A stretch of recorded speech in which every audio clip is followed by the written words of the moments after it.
Welcome to Bright coaching centre. இன்னைக்கு நம்ம பார்க்க போறது விசாரணை டெஸ்ட் சீரிஸ். ஓகேவா, டிஎன் யூஎஸ்ஆர்பி பிசிஎஸ்ஐ ப்ரிப்பேர் பண்றவங்க விசாரணை டெஸ்ட் சீரிஸ் போட்டிருப்போம். ஆல்ரெடி இதோட ஷெட்யூல் டெலிகிராம்ல கொடுத்துருப்போம்.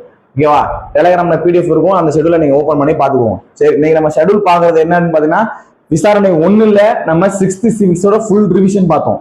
இன்னைக்கு நம்ம பார்க்க போறது 7th சிவிக்ஸோட ஃபுல் ரிவிஷன். இந்த வீடியோ பாத்தீங்க அப்படின்னா 7th இருக்கிற A to Z டோட்டலாவே க்ளோஸ் ஆயிரும். இதுக்குள்ளதான் 7th சிவிக்ஸ் அப்படின்ற மாதிரி இருக்கும். ஓகேவா, 6th கம்பேர் பண்ணும்போது 7th இருக்கிற சிவிக்ஸ் கம்மியான கொஸ்டின் தான். 6th கம்பேர் பண்ணும்போது 7th இருக்கிற சிவிக்ஸ் கம்மியான கொஸ்டின் தான். ஆனா ஒவ்வொன்றுமே முக்கியமான கொஸ்டின், கேள்வி எடுக்க வேண்டிய ஏரியாவாவே இருக்கும். ஓகேவா, சரி, இதுல நம்ம பார்க்க போறது எக்ஸ்ட்ரா கொஸ்டின் டெஸ்ட் நம்பரை பார்க்காதீங்க, அதுக்குள்ள இருக்கிற டிஸ்கஷன் தான் முக்கியம். ஓகேவா, அதுல என்னென்னலாம் சொல்றேன், எப்படி சொல்றேன், எதுக்காக சொல்றேன்றதெல்லாம் சொல்லுவேன். நீங்க அதெல்லாம் நோட் பண்ணிட்டே வந்தீங்க அப்படின்னா இந்த வீடியோ உங்களுக்கு ரொம்ப யூஸ்ஃபுல்லா இருக்கும். டெஸ்ட் பேப்பரை பிரிண்ட் அவுட் போட்டு கூட நீங்க சைட்ல நோட் பண்ணி வச்சுக்கலாம். ஓகேவா, சரி, நம்ம ஃபர்ஸ்ட் கொஸ்டின், இந்திய தேர்தல் ஆணையம் பற்றிய சரியான கூற்றை தேர்ந்தெடுக்க அப்படின்னு சொல்லியிருக்காங்க. இந்திய தேர்தல் ஆணையம் பத்தி சொல்லிட்டு இருக்காங்களா? ஓகேவா, இந்திய தேர்தல் ஆணையம் பற்றி சொல்றதுக்கு முன்னாடி இந்திய தேர்தலை பத்தி தேர்தலை பற்றி கூறும் விதி எது? ஓகேவா, தேர்தலை பற்றி கூறும் விதி எதுன்னு கேட்டா ஆர்டிகல் 324. கொஸ்டின் போறதுக்கு முன்னாடி சொல்றேன், தேர்தலை பற்றி கூறும் விதி எதுன்னு கேட்டா ஆர்டிகல் 324. தேர்தலை பற்றி கூறும் பகுதி எது அப்படின்னு கேட்கலாம். இது விதி. ஓகேவா, தேர்தலை பற்றி கூறும் பகுதி எதுன்னு கேட்டா 15.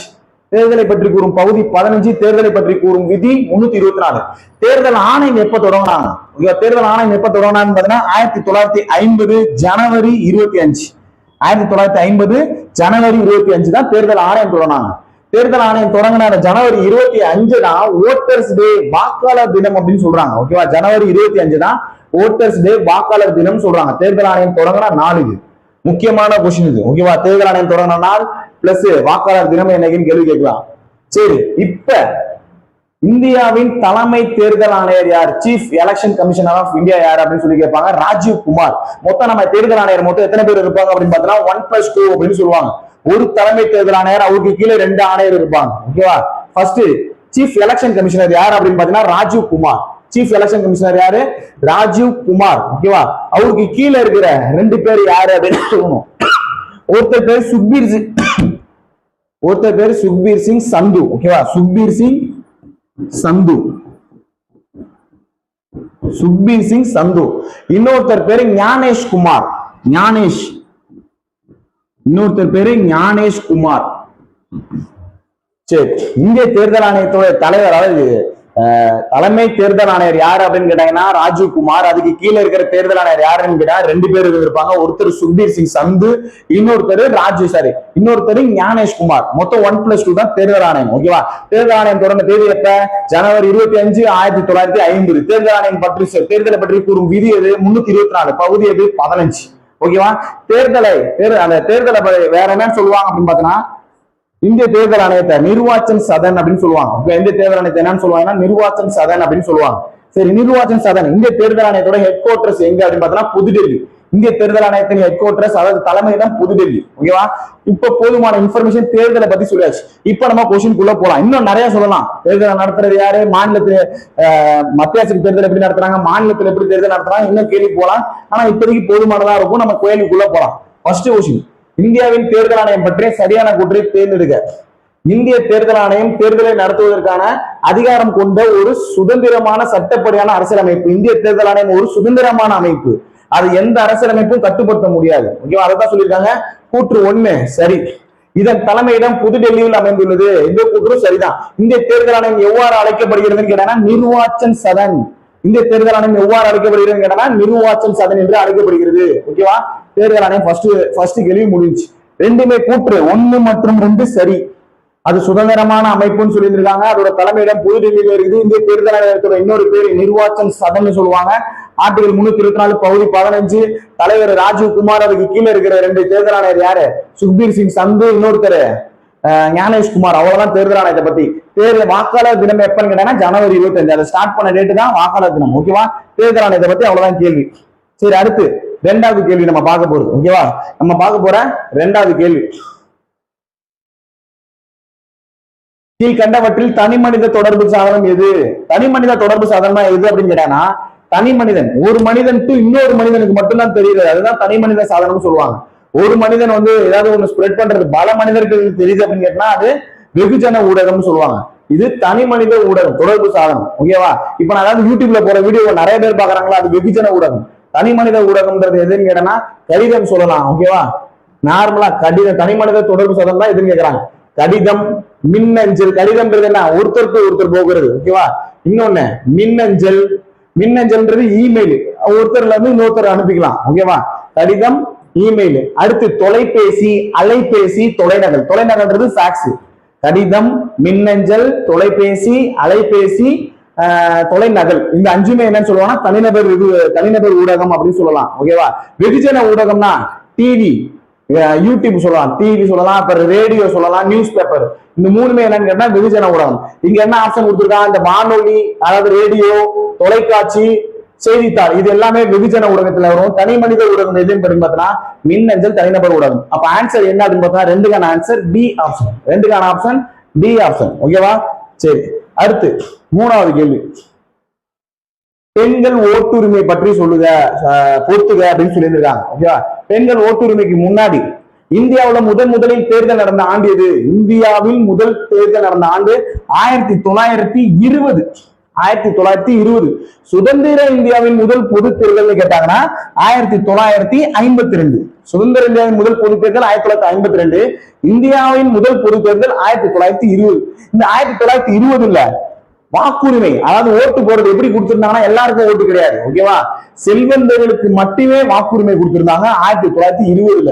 நீதி கட்சி 1921ல பெண்களுக்கு ஓட்டுரிமை கேட்டிருப்பாங்க. ஓகேவா?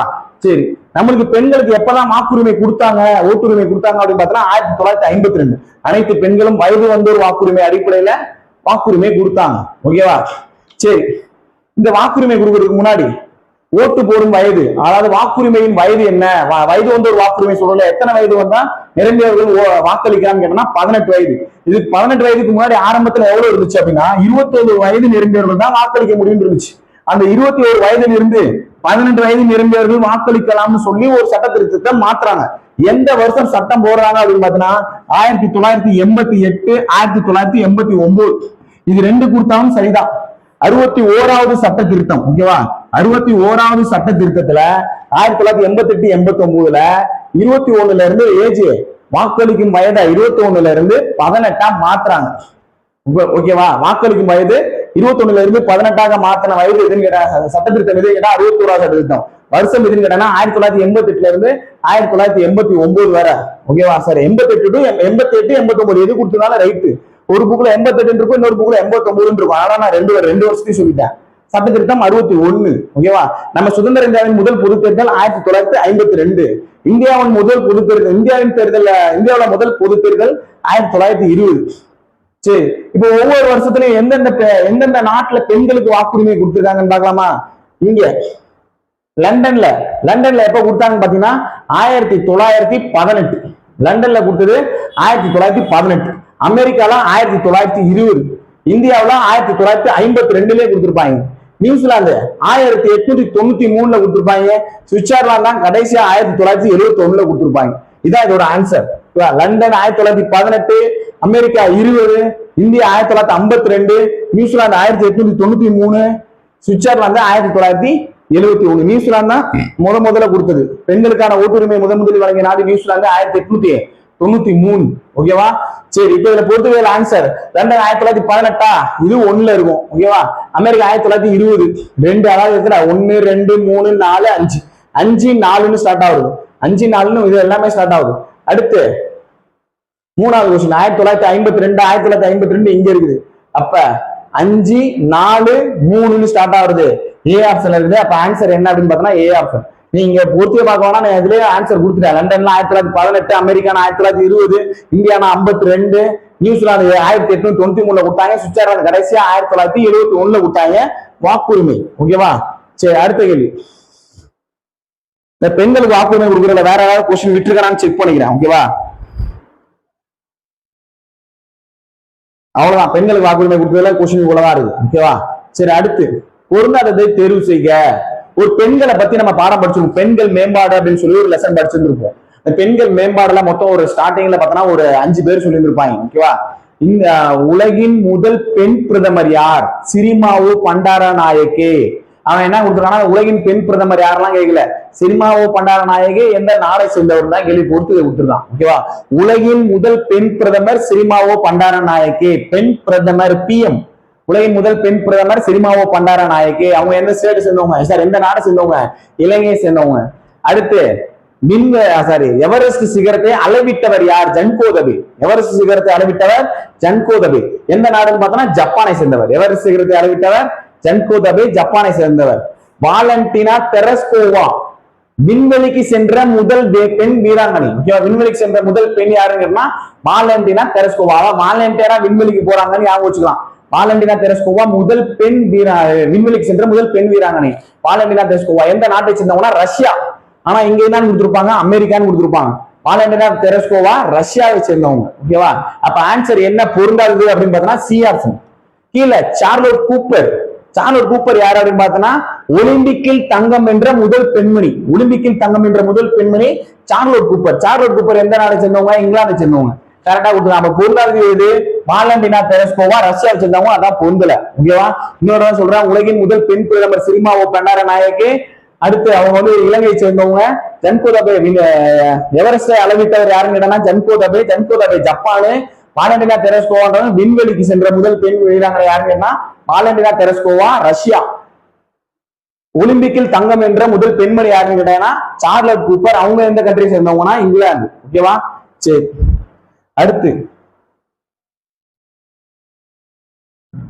இருசக்கர வாகனத்தில் தலைக்கவசம் அணிவதால் கருமையான தலைக்காயங்கள் குறைய வாய்ப்பு உள்ளது. எத்தனை சதவீத வாய்ப்புகள் வந்து குறைய வாய்ப்பு உள்ளது, விபத்து ஏற்பட வாய்ப்பு குறைவு அப்படின்னு கேக்குறாங்க. ஓகேவா, நம்மளுக்கு ஃபர்ஸ்ட் இருசக்கர வாகனம் ஓட்டும் போது ஓட்டுரிமை கொடுப்பாங்களே, சாரி ஓட்டுநர் உரிமம் கொடுப்பாங்களே. எத்தனை வயதுல ஓட்டுநர் உரிமம் கொடுப்பாங்க, லைசன்ஸ் எத்தனை வயசுல கொடுப்பாங்கன்னா 18 வயது நிரம்பிய அனைவரும் ஓட்டுநர் உரிமம் கொடுத்து அவங்க ஓட்டலாம். ஓகேவா, சரி.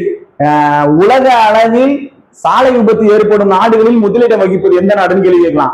உலக அளவில் சாலை விபத்து ஏற்படுவதில் முதல் நாடு எதுன்னு கேட்டா இந்தியா. அதுல எத்தனை சதவீத சாலை விபத்து இந்தியாவில ஏற்படுகிறதுன்னு கேட்டாங்கன்னா ஆன்சர் 10. இந்தியாவில எத்தனை சதவீத வாய்ப்பு, அதாவது விபத்து ஏற்படுகிறது உலக அளவுல சாலை விபத்து 100% நடக்குதுன்னா அது 10% இந்தியாவிலே நடக்குது அப்படின்னு சொல்றாங்க.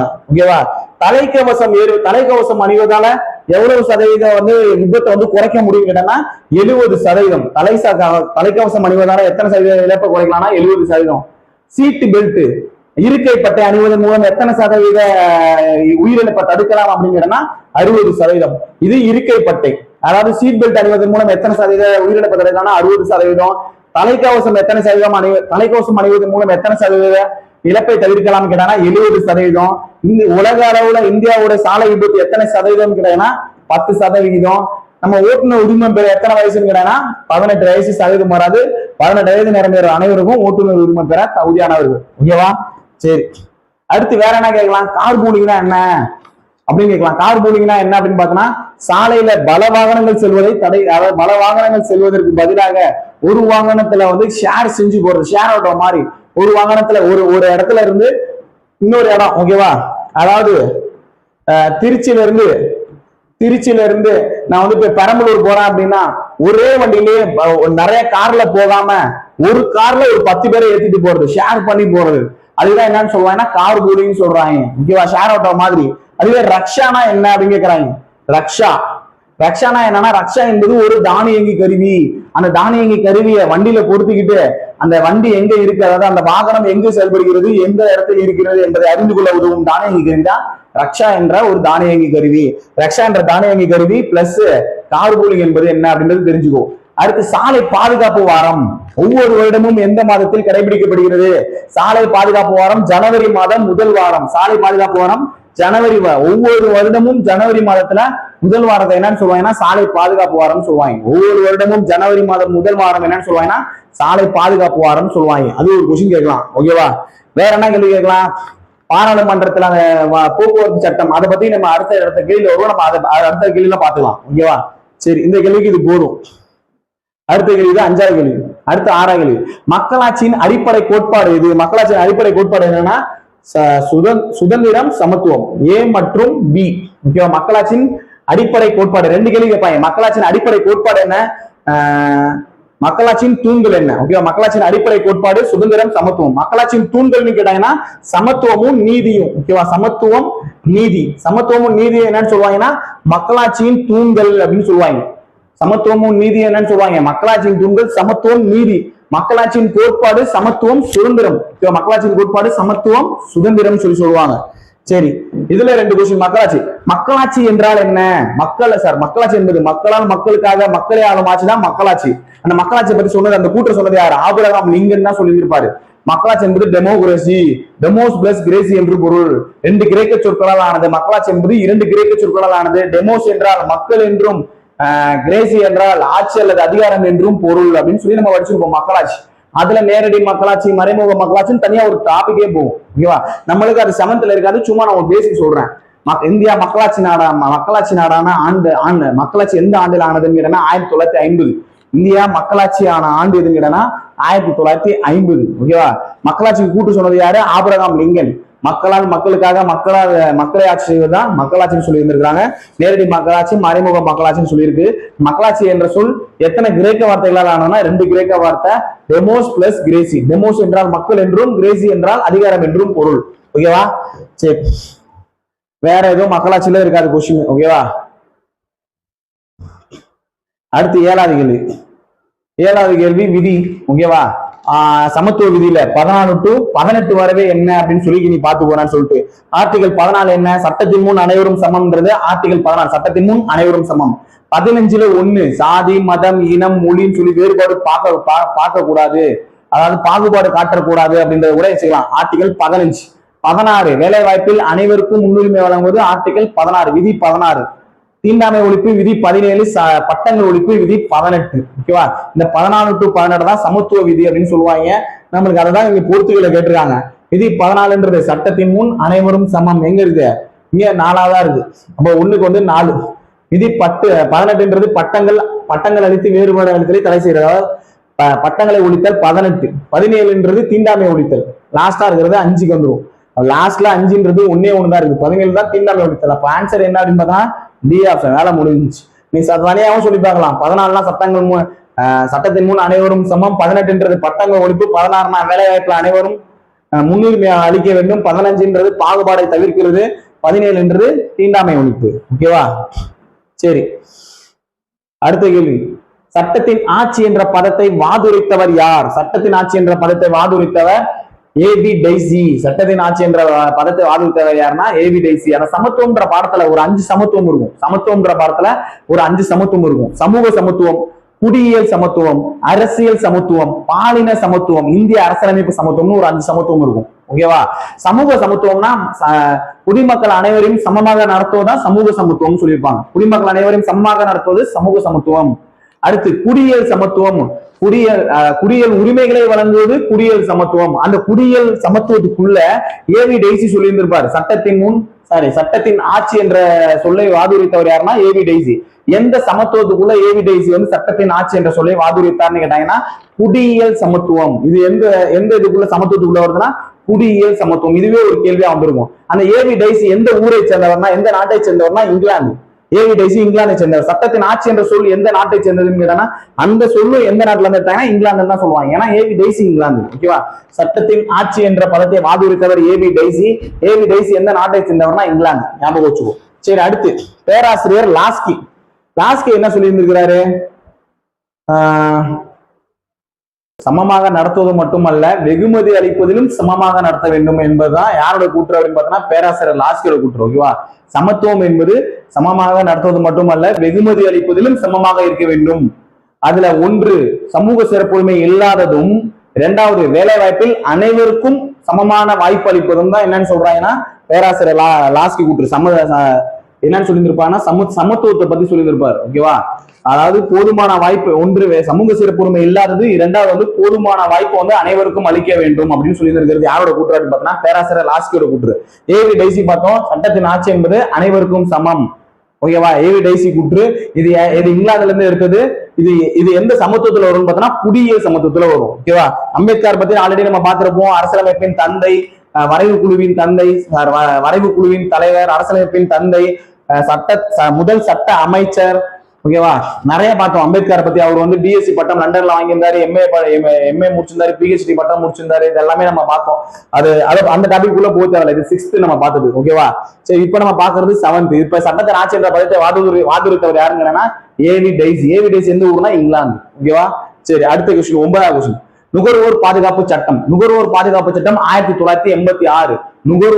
நுகர்வோர் மகாசாசனம் சொல்லுவாங்க. நுகர்வோரின் மகாசாசனம் என்று அழைக்கப்படுவது இது நுகர்வோர் பாதுகாப்பு சட்டம். நுகர்வோரின் மகாசாசனம் என்று அழைக்கப்படுவது நுகர்வோர் பாதுகாப்பு சட்டம் 1986. 1986 நம்ம இந்தியாவில் எப்ப கொண்டு வந்தாங்கன்னா 1986 டிசம்பர் 26 கொண்டு வந்தாங்க. சார், டிசம்பர் 24 கொண்டு வந்தாங்க. ஓகேவா. டிசம்பர் 24 1986. இந்த டிசம்பர் 24 தான் தேசிய நுகர்வோர் பாதுகாப்பு தினம் சொல்லுவாங்க. தேசிய நுகர்வோர் பாதுகாப்பு தினம் டிசம்பர் 24. உலக நுகர்வோர் தினம், அத வேர்ல்டு கன்சியூமர் ரைட்ஸ் டே எப்ப அப்படின்னு கேட்டா மார்ச் 15.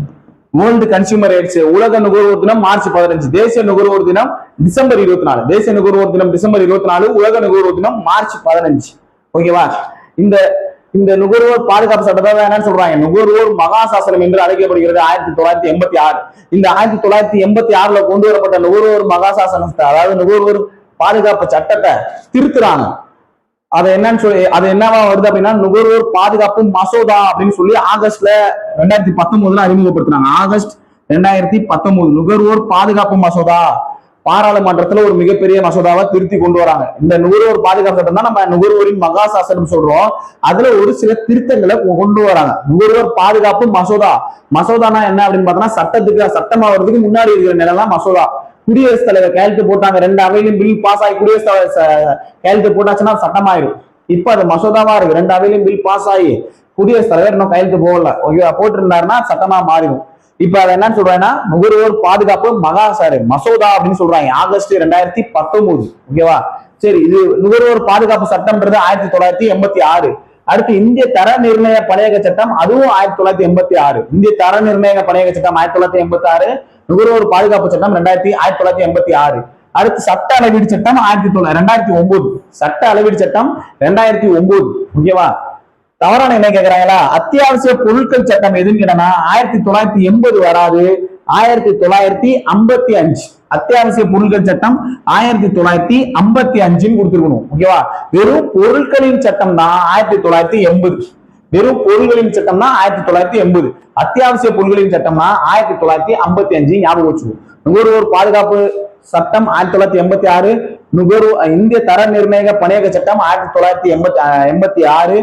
இந்திய நுகர்வோர் பாதுகாப்பு சட்டத்தை நுகர்வோர் மசோதாவா பாதுகாப்பு மசோதாவா மாத்துறது ஆகஸ்ட் 2019. ஓகேவா. சட்ட அளவீடு சட்டம் 2009. இந்திய அத்தியாவசிய பொருட்கள் சட்டம் 1955.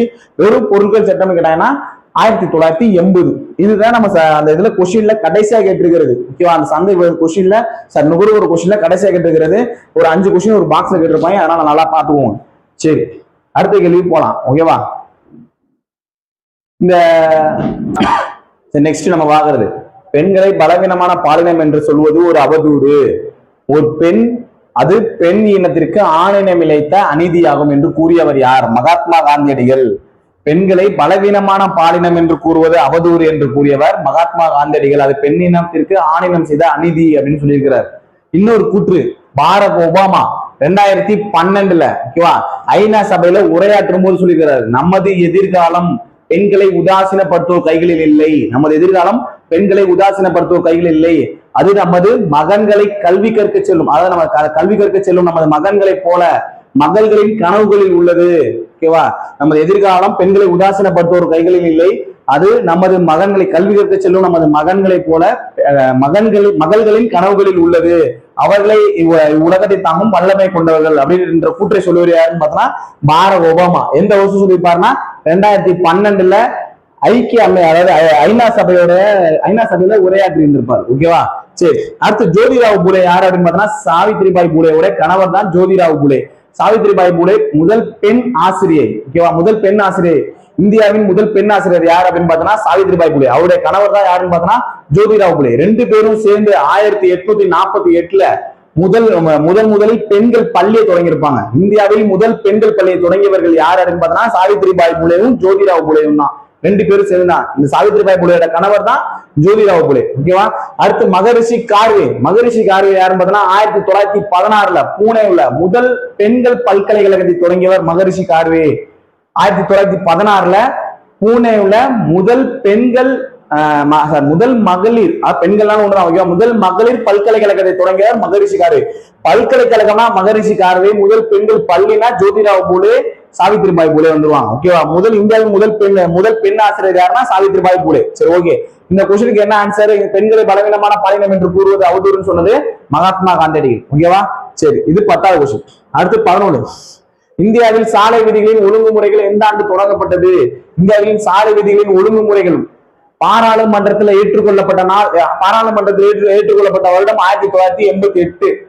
ஓகேவா? நடைமுறைக்கு வந்த ஆண்டு 1989.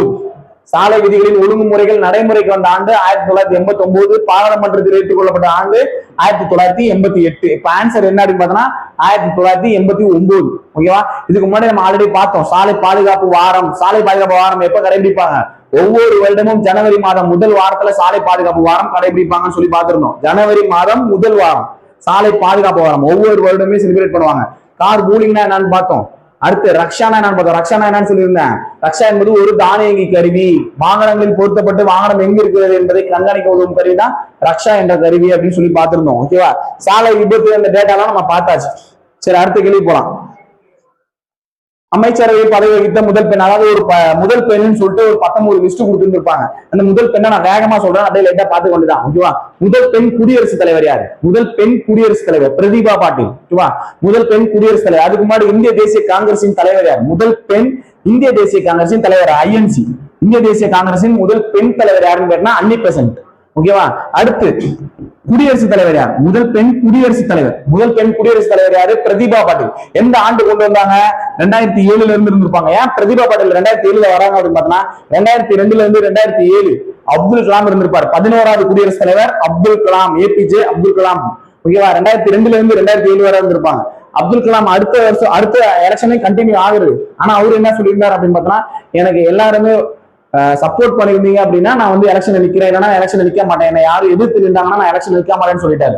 அந்த ஆளுமையை மறைக்கிறதுக்காக இன்னொரு ஆளுமையை கொண்டு வரணுன்றதுக்காக தான் முதல் பெண் குடியரசுத் தலைவர் அப்ப அறிமுகம் செய்றாங்க. அவங்க தான் பிரதிபா பாட்டீல். எந்த வருடம் கொண்டு வராங்க பாத்தீங்கன்னா 2007ல இருந்து 2012 5 வருஷம் கொண்டு வந்திருப்பாங்க. ஓகேவா? முதல் பெண் குடியரசுத் தலைவர் பிரதிபா பாட்டீல்.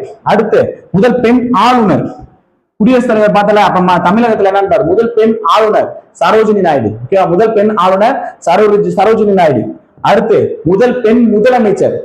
இங்க குடியரசுத் தலைவர் ஆளுநர் சார் பிரதமர் பாத்துருங்க. முதல் பெண் பிரதமர் யாரு? இந்திரா காந்தி. 1966 முதல் பெண் பிரதமர் இந்திரா காந்தி. 1966 முதல் பெண் முதலமைச்சர் சுச்சிதானந்த கிருபாலனி. முதல் பெண் முதலமைச்சர் சுச்சிதானந்த கிருபாலனி. பிரதமருக்கு கீழே இருக்கிற அமைச்சரவையில மத்திய அமைச்சரவையில் அங்கம் வகித்த முதல் பெண்மணி யாரு அப்படின்னு கேட்பாங்க. மத்திய அமைச்சரவையில் அங்கம் வகித்த முதல் பெண்மணி விஜயலட்சுமி பண்டிட். மத்திய அமைச்சரவையில் அங்கம் வகித்த முதல் பெண்மணி விஜயலட்சுமி பண்டிட். அந்த விஜயலட்சுமி பண்டிட் ஐநா சபையோட பொது சபையில தலைவராக இருந்த ஆண்டு எது? 1953. ஐநா சபையில பொது சபையில தலைவராக இருந்த ஆண்டு எதுன்னு கேட்பாங்க. விஜயலட்சுமி பண்டிட். ஐநா சபையில் பொது சபையில தலைவராக இருந்த முதல் பெண்மணி யார் அப்படின்னு கேட்டா விஜயலட்சுமி பண்டிட் 1953. அந்த விஜயலட்சுமி பண்டிட் தான் மத்திய அமைச்சரவையில முதல் பெண்மணி. மத்திய அமைச்சரவையில் அங்கம் வகித்த முதல் பெண்மணி யாருன்னு கேட்டா விஜயலட்சுமி பண்டிட். ஓகேவா? சரி, அடுத்து வெளியுறவுத்துறை அமைச்சர் யாரு? வெளியுறவுத்துறை அமைச்சர் முதல் பெண் வெளியுறவுத்துறை அமைச்சர் யாரு அப்படின்னு கேட்பாங்க. சுஷ்மா ஸ்வராஜ். முதல் பெண் வெளியுறவுத்துறை அமைச்சர் சுஷ்மா ஸ்வராஜ். அந்த சுஷ்மா ஸ்வராஜ் என்னவா இருந்திருக்காங்க அப்படின்னு பாத்தீங்கன்னா ஹரியானா மாநிலத்துல இளம் வயது அமைச்சரா இருந்திருக்காங்க. ஹரியானா மாநிலத்தின் இளம் வயது அமைச்சர், அந்த மாநிலத்தோட இளம் வயது அமைச்சர்.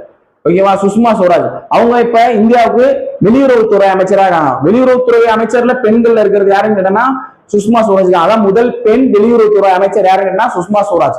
ஹரியானா மாநிலத்தின் இளம் வயது அமைச்சர் யாருன்னா சுஷ்மா ஸ்வராஜ். பாதுகாப்புத்துறை அமைச்சர் முதல் பெண் பாதுகாப்புத்துறை அமைச்சர் நிர்மலா சீதாராமன். முதல் பெண் பாதுகாப்புத்துறை அமைச்சர் நிர்மலா சீதாராமன்.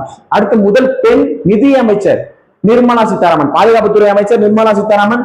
பெண் நிதி அமைச்சர் யாருன்னு கேட்டா நிர்மலா சீதாராமன். பாதுகாப்புத்துறைக்கும் நிதி அமைச்சருக்கும் நிர்மலா சீதாராமன் தான் வருவாங்க. ஓகேவா?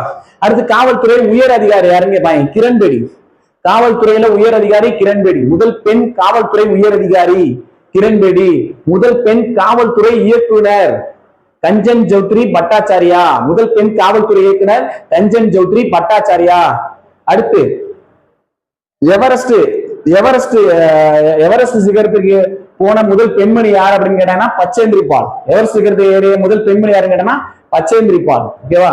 வேற ஏதாவது நான் விட்டுருந்தேன் அப்படின்னா கீழே கமெண்ட் பண்ணு. முதல் சபாநாயகர் பெண் சபாநாயகர் யாருன்னா மீரா குமார். முதல் பெண் சபாநாயகர் மீரா குமார். முதல் உச்ச நீதிமன்ற நீதிபதி பாத்திமா பிபி. முதல் உச்ச நீதிமன்ற நீதிபதி பாத்திமா பிபி. ஓகேவா? சரி, இது எல்லாமே தான் இருந்திருக்கும். கீழே நான் ஏதாவது விட்டுருந்தேன் அப்படின்னா நீ கீழே கமெண்ட் பண்ணு. சரி, அடுத்த கேள்வி பாரு. மத்திய அமைச்சரவையில் அங்கம் வகித்த முதல் பெண் யாருன்னு சொல்லியிருந்தேன்? விஜயலட்சுமி பண்டிட். மத்திய அமைச்சரவையில் அங்கம் வகித்த முதல் பெண் விஜயலட்சுமி பண்டிட். விஜயலட்சுமி பண்டிட் தான். வேற என்ன சொல்லியிருந்தேன்? ஐநா சபையோட பாதுகாப்பு சபையில பொது சபையில தலைவராக இருந்தவங்க விஜயலட்சுமி பண்டிட் 1953.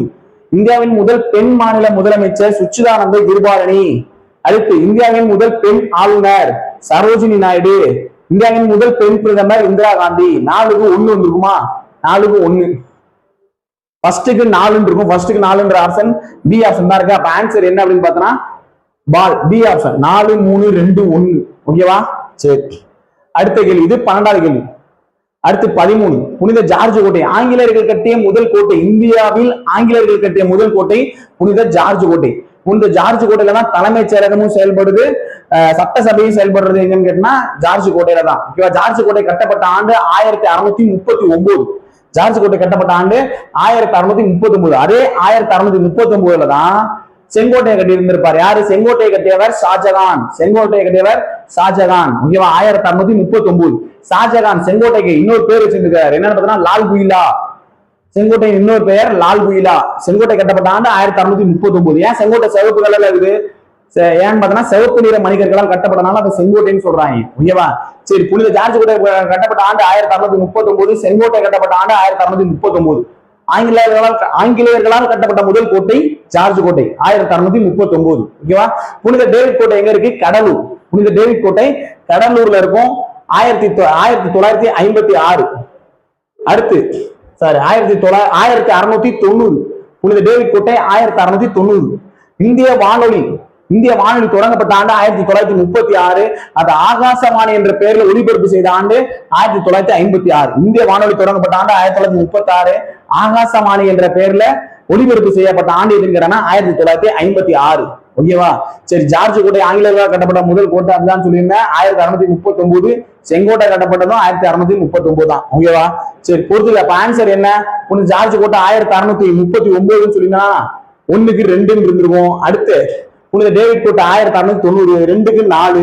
அப்ப 2 4 ஸ்டார்ட் ஆகுது. இந்த ஆப்ஷன் தான் இருக்கு. அப்ப ஆன்சர் என்ன? B option. ஓகேவா? சரி, இது 13வது கேள்வி. அடுத்து 14வது கேள்வி. அச்சு இயந்திரத்தை குட்டன்பர்க் என்பவர் ஒரு கூற்று கொடுத்திருக்கான். ஓகேவா? சரி, அச்சு இயந்திரம் ஜோஹன்ஸ் குட்டன்பர்க் என்பவரால் 1453 கண்டுபிடிக்கப்பட்டது. சரியானது எதுன்னு கேட்கிறான். 1455 கிடையாது. ஜோஹன்ஸ் குட்டன்பர்க் ஸ்டார்ட் பண்ணது 1453. அச்சு இயந்திரத்தை ஜோஹன்ஸ் குட்டன்பர்க் எந்த ஆண்டு தொடங்கினாருன்னு பார்த்தா 1453 தொடங்கினார். அடுத்து புனித ஜார்ஜ் கோட்டை சென்னையில் தலைமைச் செயலகமாக மாறியது. கரெக்ட் தான். ஜார்ஜ் கோட்டை தான் சென்னையோட தலைமைச் செயலகம். ஓகேவா? தமிழ்நாட்டோட தலைமைச் செயலகம். அடுத்து 1958 ஆண்டு 61வது சட்ட திருத்தத்தின்படி ஓட்டுரிமை வயது 11ல இருந்து 18 மாறியது. 88 வரும், 89 வரும். அதுவும் கூட்டு சரி. ஆளுநர் மற்றும் குடியரசுத் தலைவருடைய வயது 35 நிறைவடைந்தவராக இருக்க வேண்டும். குடியரசுத் தலைவர் ஆகணும்னா வயது 35, ஆளுநர் ஆகணும்னா வயது 35, மேலவையில உறுப்பினராக இருக்கணும்னா வயது 30, கீழவையில 25 இருந்தாலே போதும். ஓகேவா? பிரதமர் ஆகிற தேர்ந்தெடுக்கிறதுக்கு வயது எவ்வளவு இருக்கணும்? 25. தேர்தலில் போட்டியிட எத்தனை வயது நிரம்பி இருக்கணும்? 25 நிரம்பி இருந்தா போதும். ஓட்டு போறதுக்கான உரிமை வயது 18. ஓகேவா? அதுதான் 21ல இருந்து 18 மாத்தின சட்ட திருத்தம் 1988ல இருந்து 88 இல்லைன்னா 89. சட்ட திருத்தம் 61. ஓகேவா? சரி, இதுல ஆன்சர் என்னப்ப? ஜோஹன்ஸ் குட்டன்பர்க் தான் தப்பு. 1455ன்றது 1483 கொடுத்திருக்கணும். அதனால அது தப்பு. மீதி 2 3 4 சரி. ஆன்சர் அப்ப சி 2 3 4 சரி அப்படின்னு இருக்கும். 14வது கொஸ்டின் ஆன்சர். ஓகேவா? சரி, அடுத்து முதல் பெண் காவல்துறை உயர் அதிகாரி நம்ம பார்த்தோம். முதல் பெண் காவல்துறை உயர் அதிகாரி தேர்ந்தெடுக்கப்பட்ட ஆண்டு எது அப்படின்னு கேட்கிறாங்க. ஓகேவா? 1972. முதல் பெண் காவல்துறை உயர் அதிகாரி யாருன்னு பார்த்தீங்கன்னா கிரண் பேடி. 1972. 1966 இந்திரா காந்தி முதல் பெண் பிரதமராக தேர்ந்தெடுக்கப்பட்ட ஆண்டு. ஓகேவா, இந்திரா காந்தி முதல் பெண் பிரதமராக தேர்ந்தெடுக்கப்பட்ட ஆண்டு 1966. சரி, அடுத்து பெண்களை பலவீனமாக, இதெல்லாம் நான் ஆல்ரெடி பார்த்தோம். பெண்களை பலவீனமான பாலினம் என்று சொல்வது அவதூறு. பெண் இனத்திற்கு ஆணினம் நினைத்த அநீதின்னு சொன்னது யாரு? மகாத்மா காந்தியடிகள். மகாத்மா காந்தியடிகள். ஒலிக்கோ போலி மேல என்ன கேட்கிறான்? தவறானதை தேர்வு செய்யும் சொல்றான். ஃபர்ஸ்ட் கூற்று சரியா இருக்கு. ஓகே, ஃபர்ஸ்ட் கூற்று சரி. இரண்டாவது கூற்று ஒலிக்கோ போலி 2 லத்தீன் சொற்களில் இருந்து பெறப்பட்டது. 2 லத்தீன்றது தப்பு. 2 கிரேக்க சொற்களால் ஆனது. ஒலிக்கோ போலி என்பது 2 கிரேக்க சொற்களால் ஆனது. அதுல ஒலிகோய் பிளஸ் பாலி அப்படின்னு சொல்லி பிரிப்பாங்க, 2ஆ பிரிப்பாங்க. எதை? ஒலிக்கோ போலிய ஒலிகோய் பிளஸ் பாலி. ஒலிகோய் என்பது சில, ஒலிகோய் என்பதன் பொருள் சில, பாலி என்பதன் பொருள் கட்டுப்பாடு, பாலி என்பதன் பொருள் கட்டுப்பாடு. அப்ப ஒலிகோய் போலி என்பது 2 கிரேக்க சொற்களால் ஆனது, ஆனா அவன் 2 லத்தீன் சொற்களால் ஆனதுன்னு சொல்லியிருக்கான். அப்ப கூற்று 2 தப்பு. அடுத்து பெண்களுக்கான முதல் பள்ளி 1848 தொடங்கப்படுதுன்னு சொல்லிருந்தோம். யாரு 2 பேர் தொடங்கியிருந்தா? சாவித்ரிபாய் பூலேவும் ஜோதிராவ் பூலே 2 பேர் சேர்ந்துதான் இந்த பெண்களுக்கான பள்ளி தொடங்கியிருந்தாங்க. 1848 சரிதான். ஓகேவா. முதல் மகளிர் பல்கலைக்கழகம் தொடங்கினது மகரிஷி கார்வே 1916. பெண்கள் பள்ளி தொடங்கினது 1848 சரி. ஓகேவா. உலகின் முதல் பெண் ஆசிரியர் சாவித்ரிபாய் பூலே. இதுல இதுவும் தப்பா இருக்குது. உலகின்னு வந்திருக்காரு. ஆக்சுவலா இது இந்த இடத்துல மிஸ்டேக் ஆறு. உலகின்னு இருக்க கூடாது. இந்தியாவின் முதல் பெண் ஆசிரியர் சாவித்ரிபாய் பூலே. இந்தியாவின் முதல் பெண் ஆசிரியர் சாவித்ரிபாய் பூலே. ஓகேவா. அப்ப ஆன்சர் என்ன தப்பு இருக்குன்னு பார்த்தோன்னா 2வது கொஸ்டினும் 4வது கொஸ்டினும் தப்பா இருக்கு. 2, 4 லத்தீன் வார்த்தையில வந்திருக்க கூடாது. இங்க உலகின்னு வந்திருக்க கூடாது. இந்தியாவின்னு வந்திருக்கணும். ஓகேவா. சரி, இது 16வது கொஸ்டின். அடுத்து 17. 2011 படி இந்தியாவின் கல்வி அறிவு விகிதம் என்ன? 2011 படி இந்தியாவின் கல்வி அறிவு விகிதம் என்ன அப்படின்னு கேட்கிறான். இந்தியாவின் கல்வி அறிவு விகிதம் 74.04% இந்தியாவுக்கு. அதுல ஆண்களின் கல்வி அறிவு 82.14, ஆண்களின் கல்வி அறிவு 82, பெண்களின் கல்வி அறிவு 65, பெண்களின் கல்வி அறிவு 65. 1951 குடியரசு ஆன ஆண்டுல பெண்களின் கல்வி அறிவு எவ்வளவு அப்படின்னு பார்த்தோம்னா 8. 1951 பெண்களின் கல்வி அறிவு எவ்வளவு அப்படின்னு பார்த்தோம்னா 8.86%. ஓகேவா. இந்தியாவின் மொத்த கல்வி அறிவு 74.04. ஆண்களின் கல்வி அறிவுனா நீ அந்த பவுண்டரி நம்பர் மட்டும் ஞாபகம் வச்சுக்கோ. 82. பெண்களின் கல்வி அறிவுனா 65. அது மட்டும் மாதிரி ஞாபகம் வச்சுக்கோ. ஓகேவா. சரி, அடுத்து சட்டத்திற்கு முன் அனைவரும் சமம் என்பது என்ன? நான் இந்த சமத்துவத்தை எல்லாத்தையும் ஒரு இடம் சொல்லிடுறேன். சமத்துவம்ன்ற பாடத்துல மொத்தம் 5 சமத்துவம் இருக்கும். ஓகேவா. சமூக சமத்துவம், குடிமை சமத்துவம், அரசியல் சமத்துவம், பாலின சமத்துவம், இந்திய அரசியலமைப்பு சமத்துவம் இருக்கும். சமூக சமத்துவம் என்பது குடிமக்கள் அனைவரையும் சமமாக நடத்துவது சமூக சமத்துவம். குடிமக்கள் அனைவரையும் சமமாக நடத்துவது சமூக சமத்துவம். அடுத்து குடிமை சமத்துவம் என்பது குடியியல் உரிமைகளை வழங்குவது குடிமை சமத்துவம். இந்திய குடிமக்கள் அனைவருக்கும் குடியியல் உரிமைகளை வழங்குவது குடிமை சமத்துவம். இந்த குடிமை சமத்துவத்துலதான் ஏவி டெய்சி என்பவர் சட்டத்தின் ஆட்சி என்ற சொல்லை வாதுரைத்தார். சட்டத்தின் ஆட்சி என்ற பதத்தை வாதுரைத்த ஆண்டு வாதுரைத்தவர் யாருன்னா ஏவி டெய்சி. ஓகேவா. அவர் எந்த நாட்டை சேர்ந்தவர்? இங்கிலாந்து நாட்டை சேர்ந்தவர். எந்த சமத்துவத்துல வராரு? குடிமை சமத்துவத்துல வராங்க. ஓகேவா. இந்த குடிமை சமத்துவம் தான் சட்டத்திற்கு முன் அனைவரும் சமம் என்று வாதுரைப்பது என்ன அப்படின்னு பார்த்தா சட்டத்தின் பாதையில அனைவரும் சமமாக நடத்தணும் அப்படின்னு சொல்லியிருக்கிறது எந்த சமத்துவம் பார்த்தீங்கன்னா குடிமை சமத்துவம். பாடத்தோட சுருக்கத்துல கடைசியா போட்டு இருந்திருப்பாங்க. ஓகேவா. சரி, அடுத்து அரசியல் சமத்துவம். அரசியல் சமத்துவம்னா என்ன அப்படின்னு பார்த்தோம்னா குடியரசுத் தலைவர் உயர்ந்த குடிமகன், இந்தியாவின் முதல் குடிமகன் குடியரசுத் தலைவர். கடைகோடியில் இருக்கிறது நம்ம நார்மலா இந்திய குடிமகன்கள். ஓகே, சாதாரண மனிதன். இந்த சாதாரண மனிதரோட ஓட்டு குடியரசுத் தலைவரோட ஓட்டுமே சமம் தான். அவருக்கு ஸ்பெஷலா எதுவும் பர்சன்டேஜோ இல்ல எதுவும் பெரிய வெயிட்டேஜ் தான் தரல. நம்ம போட்டாலும் ஒரு ஓட்டு தான், அவரு போட்டாலும் ஒரு ஓட்டு தான். அதான் என்னன்னு சொல்றாங்க அப்படின்னு பார்த்தோம்னா அரசியல் சமத்துவம் சொல்றாங்க. ஓகேவா. அது மாதிரி யாரு வேணாலும் ஓட்டு போடலாம்ன்றதுலாம் அதுக்குள்ள இருக்கும். சரி, அடுத்து பாலின சமத்துவம். பாலின சமத்துவம்னா ஆண்களையும் பெண்களையும் சமமாக நடத்துவது பாலின சமத்துவம் அப்படின்னு சொல்றாங்க. ஆண்களையும் பெண்களையும் சமமாக நடத்துவது பாலின சமத்துவம். இதுக்கு முன்னாடி பாலின பெண்களுக்கு எத்தனை சதவீதம் உள்ளாட்சியில் இடஒதுக்கீடு கொடுத்தாங்கன்னா 33% கொடுத்தாங்க. அவங்க எத்தனை சதவீதம் 2011 ஜெயிச்சாங்க? 2011ஆம் ஆண்டு தேர்தல்ல உள்ளாட்சியில எத்தனை சதவீதம் ஜெயிச்சாங்கன்னு பார்த்தோம்னா 38% ஜெயிச்சாங்க. ஆனா எத்தனை பர்சன்டேஜ் அப்ப கொடுத்திருந்தாங்க இடஒதுக்கீடு? எத்தனைனா 33% இடஒதுக்கீடு இருந்துச்சு. ஆனா அவங்க ஜெயிச்சது 38%. ஓகேவா. யாரு? பெண்கள். அடுத்து 2016 எடப்பாடி என்ன பண்ணிருந்தாரு அப்படின்னு பார்த்தோம்னா இந்த 33% இடஒதுக்கீடு பெண்களுக்கான இடஒதுக்கீட 50% இடஒதுக்கீடு அப்படின்னு பார்த்துட்டாங்க. உள்ளாட்சியில சொல்றேன். ஓகேவா. அதாவது இந்த கவுன்சிலருக்கான எலெக்ஷன் சொல்றேன். உள்ளாட்சி தேர்தல்ல 50% இடஒதுக்கீடு எந்த ஆண்டு கொண்டு வரப்படுதுன்னா 2016. அதுக்கு முன்னாடி வர 33% தான் இருந்துச்சு. 2011 எத்தனை பர்சன்டேஜ் மக்கள் பெண்கள் ஜெயிச்சாங்க அப்படின்னு பார்த்தோம்னா 38% ஜெயிச்சிருக்காங்க. பெண்களும் ஆண்களும் சமமா கொடுக்கறதா என்னன்னு சொல்றாங்கன்னா பாலின சமத்துவம் அப்படின்னு சொல்றாங்க. அரசியலமைப்பு சமத்துவம்ன்றது ஆர்டிகல் 14 இருந்து 18 வரை இருக்கிறது எல்லாமே இந்திய அரசியலமைப்பு சமத்துவம். இதுக்குள்ள இருக்கிற ஒவ்வொரு விதியும் எக்ஸ்பிளைன் பண்றது இந்திய அரசியலமைப்பு சமத்துவம் அப்படின்னு சொல்றாங்க. ஓகேவா? சரி, 18வது கொஸ்டின். 19வது கொஸ்டின். ஒரு கட்சி முறையில் உள்ள நாடுகளில் பொருந்தாதது எது? ஒரு கட்சி முறையில் உள்ள நாடுகளில் பொருந்தாதது எது? ஒரு கட்சினா என்ன அப்படின்னு பார்த்தோம்னா சீனா, கியூபா, வடகொரியா. சீனா, கியூபா, வடகொரியா, ரஷ்யா ஒரு கட்சி முறையில இருக்கிறது. எக்ஸ்ட்ரா 10th இருக்கும், அதையும் நான் சேர்த்து எடுத்து போட்டேன். ஒரு கட்சி முறைன்றது சீனா, கியூபா, வடகொரியா, ரஷ்யா. இரு கட்சி முறைன்றது ஓகேவா? இரு கட்சி முறைனா 2 நாடு இருக்கும், சாரி 2 கட்சி இருக்கும். ஆளுங்கட்சி இருக்கும், எதிர்கட்சி இருக்கும். ஒரு கட்சி முறைனா அந்த நாட்டுல ஒரே ஒரு கட்சி தான், ஆளுங்கட்சி மட்டும்தான் இருக்கும். இரு கட்சி முறைனா 2 கட்சி இருக்கிறது, ஆளுங்கட்சி எதிர்கட்சி. ஓகேவா? 2 கட்சி இருக்கும்.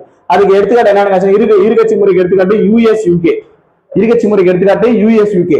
இப்ப யூகே லண்டன்ல இருக்கிற அந்த 2 கட்சி பேர் என்ன அப்படின்னு கேட்டா, ஒன்னு தொழிலாளர் கட்சி, ஒன்னு தொழிலாளர் கட்சி, இன்னொன்னு பழமைவாத கட்சி.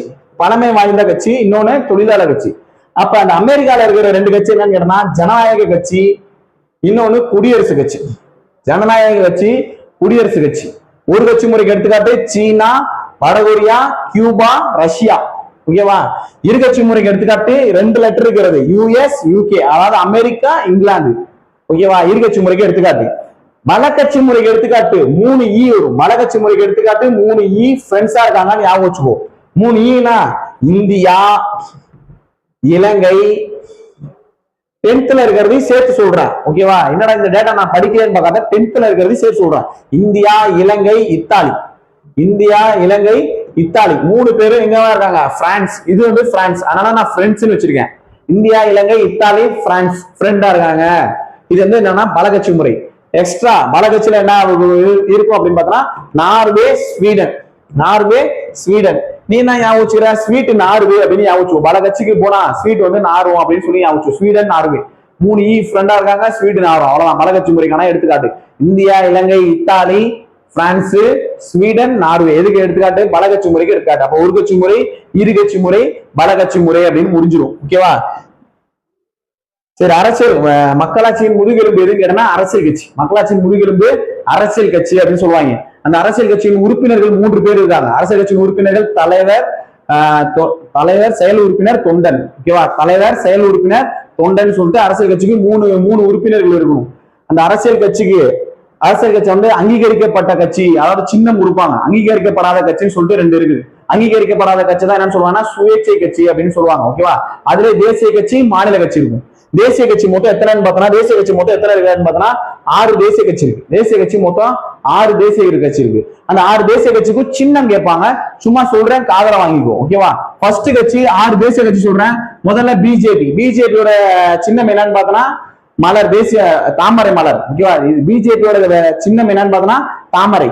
அடுத்து காங்கிரஸ். அடுத்து என்ன கட்சின்னு பார்த்தோம்னா காங்கிரஸோட சின்னம் தெரியும், கை சின்னம். காங்கிரஸோட சின்னம் கை சின்னம். அடுத்து ஆம் ஆத்மி.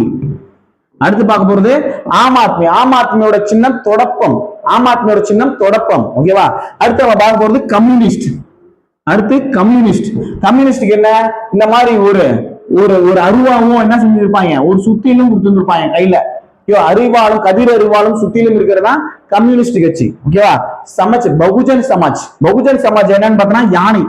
பகுஜன் சமாஜுக்கு என்ன கொடுத்திருந்தாங்கன்னா யானை கொடுத்திருந்தாங்க. அடுத்து தேசிய மக்கள் கட்சின்னு இருக்கு. தேசிய மக்கள் கட்சிக்கு புக்கு. தேசிய மக்கள் கட்சிக்கு புக்கு. இதுதான் மொத்தம் 6 கட்சி தான் இருக்குது தேசிய கட்சி. தேசிய கட்சியில எண்ணிக்கை என்னன்னு கேட்டா 6 தான். ஓகேவா? 7 முன்னாடி இருந்துச்சு, அதுல ஒண்ணுக்கு வந்து தேசிய அந்தஸ்தை இழந்து மொத்தம் 6ஆ மாறிடுச்சு. தேசிய மக்கள் கட்சி, பகுஜன் சமாஜ் கட்சி, கம்யூனிஸ்ட் கட்சி, அது இல்லாம பிஜேபி, காங்கிரஸ், ஆம் ஆத்மி, மொத்தம் 6 தேசிய கட்சி தான் இருக்கு. தேசிய கட்சிக்கு என்ன பார்த்தோம்னா இந்தியா ஃபுல்லா அதோட சின்னத்துல எங்க வேணாலும் போட்டியிடலாம். அந்த அவங்களுக்கு கொடுத்திருக்கிற சின்னத்தை வேற எந்த மாநிலத்துல வேற எந்த கட்சியுமே யூஸ் பண்ணக்கூடாது. மாநில கட்சியில இருக்கிறதுக்கு, மாநில கட்சிக்கு என்ன அப்படின்னு பார்த்தா மாநிலத்தில் இருக்கிற ஒரு கட்சியோட சிம்பலை வேற இன்னொரு மாநிலத்தில் இருக்கிறத பயன்படுத்தலாம்னு சொல்லியிருக்காங்க. ஜார்க்கண்ட்ல இருக்கிற முக்தி மோர்ச்சா கட்சியும் சிவசேனா கட்சியும் என்னன்னு பார்த்தோன்னா அந்த வில்லம்ப பயன்படுத்துறாங்க. ஒரே கட்சி தான். இங்கிட்டு ஜார்க்கண்ட், அங்க சிவசேனா கட்சி. 2 பேரும் வேற வேற மாநிலம், ஆனா இந்த சின்னத்தை பயன்படுத்துறாங்க, வில்லம்பு சின்னத்தை பயன்படுத்துறாங்க. ஏன்னா அது மாநில கட்சி அந்தஸ்து. ஓகேவா? ஆனா தேசிய கட்சி அந்தஸ்துனா இந்தியா ஃபுல்லா ஒரே சின்னம் தான் கொடுத்துட்டு இருப்பாங்க. இப்ப ஒரு எக்ஸாம்பிள் சொல்லணும் அப்படின்னா தேமுதிக ஒரு சின்ன முரசா, அந்த முரசா வந்து வேற ஏதாவது ஒரு ஸ்டேட்ல பயன்படுத்தலாம். ஆனா பிஜேபியோட சின்னத்தை வந்து அந்த தாமரை வந்து வேற எந்த இதுலயும் பயன்படுத்த முடியாது. அதான் தேசிய கட்சிக்கும் மாநில கட்சிக்கும் இடையே உள்ள வித்தியாசம். முக்கியமா தேசிய கட்சிகளின் எண்ணிக்கை எத்தனை? 6. ரொம்ப முக்கியமா யார் வச்சுக்கோங்க, தேசிய கட்சியோட சின்னம் எத்தனைன்னு பார்த்தோன்னா, தேசிய கட்சிகளோட எண்ணிக்கை என்னன்னு பார்த்தோன்னா 6. சரி, இது 19வது கேள்வி. அடுத்து 20வது கேள்வி. தேசிய கட்சியை பற்றி தவறானதை தேர்ந்தெடு. தேசிய கட்சிகள் என்பது இந்தியா முழுவதும் நடைபெறும் பல்வேறு தேர்தல்களில் போட்டியிடும் அரசியல் கட்சி. இந்தியா முழுவதும் போட்டியிடுவாங்க. ஓகேவா? குறைந்தபட்சம் 4 மாநிலங்களில் வலிமையுடையதாக இருக்க வேண்டும். தேசிய கட்சியா இருக்கணும் அப்படின்னாலே 4 மாநிலங்கள் வலிமையா இருந்தாதான் அந்த தேசிய கட்சின்னு சொல்லுவாங்க. தனக்கென பிரத்யேகமான சின்னத்தை நாடு முழுவதும் கொண்டிருக்கும். இப்பதான் சொன்னேன், தனக்கென ஒரு பிரத்யேகமான சின்னத்தை இந்தியா ஃபுல்லா வச்சிருக்கிறதா தேசிய கட்சி. ஓகேவா? அடுத்து என்ன சொல்றாங்க, பிராந்திய மற்றும் மாநிலத்தோட நலன்களை வலியுறுத்துகிறது. இது தப்பு. அதாவது பிராந்திய மற்றும் மாநில இந்தியாவுடைய நலன்கள், தேசம் மற்றும் மாநில நலன்களை வலியுறுத்துகிறது சொல்லி இந்தியா முழுவதும் அதோட நலன்களை வலியுறுத்துறது தான் எதிர கட்சி, தேசிய கட்சி. மாநிலத்துக்கு மட்டும் அதோட நலன்களை வந்து வலியுறுத்தாது. ஓகேவா? அதனால கூற்று வந்து 4 தவறு. அப்ப ஆன்சர் 1, 2, 3 சரி. ஓகேவா? அவன் கேள்வி கேட்கறதுனா தவறான கூற்று கேட்கறான். அப்ப கூற்று 4 மட்டும் தவறு அப்படின்னு அர்த்தம். ஓகேவா? சரி, தேசிய கட்சி ஆல்ரெடி நம்ம பார்த்தனால வேணாம். ஓகேவா? அடுத்து 21வது கேள்வி. ஆளுநரால் நியமிக்கப்படும் அதிகாரி என்ன? ஆளுநர். ஃபர்ஸ்ட் ஆளுநராக நியமிக்கப்படுவது அவருக்கு வயது எத்தனை வரம்பு இருக்கணும்னு பார்த்தோன்னா 35 வயசு நிரம்பி இருந்தாதான் ஆளுநருக்கு வந்து போட்டியிட முடியும். ஓகேவா? அவர் வந்து ஒரு அரசு பதவியில இருக்கக்கூடாது, ஊதியம் வாங்கும் எந்த வித ஒரு இதுலயும் பதவியிலுமே இருக்கக்கூடாதுன்னு சொல்லியிருப்பாங்க. அவர் யாரெல்லாம் நியமிக்கலாம் அப்படின்னு பார்த்தோன்னா, முதலமைச்சரை நியமிப்பவர் ஆளுநர். முதலமைச்சருக்கு கீழே இருக்கிற அமைச்சரவை நியமிப்பவர். முதலமைச்சரின் ஆலோசனையின் பேர்ல அவருக்கு கீழே இருக்கிற அமைச்சரவை நியமிப்பவர் ஆளுநர்.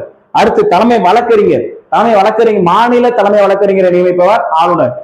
நம்ம தமிழ்நாட்டுக்குள்ள இருக்கிற மாநில தேர்வு பணியாளர் தலைவர், ஓகேவா, அதாவது டிஎன்பிசி தலைவரை நியமிப்பவர் ஆளுநர். ஒவ்வொரு மாநிலத்துக்கும் தேர்வு பணியாளரோட தலைவர் மாறுவாங்க. நம்மளுக்கு டிஎன்பிசி சொல்றோம், வேற ஒவ்வொரு ஸ்டேட்டுக்கும் அது மாறும். ஓகேவா? மாநில பணியாளர் தேர்வாணையத்தின் தலைவர் மற்றும் உறுப்பினரை நியமனம் செய்பவர் ஆளுநர். மாநில தலைமை வழக்கறிஞரை நியமனம் செய்பவர் ஆளுநர், கரெக்ட் தான். மாநில பணியாளர் தேர்வாணையத்தோட தலைவர் உறுப்பினரை ஆளுநர் நியமனம் செய்யறாரு, கரெக்ட் தான். மாநிலத்தோட தலைமை தேர்தல் ஆணையரை நியமனம் செய்பவர் ஆளுநர், அதுவும் சரிதான். மாநிலத்தோட தலைமை தேர்தல் ஆணையரை நியமனம் செய்பவர் ஆளுநர். ஓகேவா? அது மாதிரி வேந்தர் யார்? பல்கலைக்கழகங்களின் வேந்தர் யார் அப்படின்னு பார்த்தோம்னா ஆளுநர் தான். பல்கலைக்கழகங்களின் வேந்தர் ஆளுநர். துணை வேந்தர்களை பல்கலைக்கழகங்களுக்கு துணைவேந்தரை நியமனம் செய்பவர் ஆளுநர்.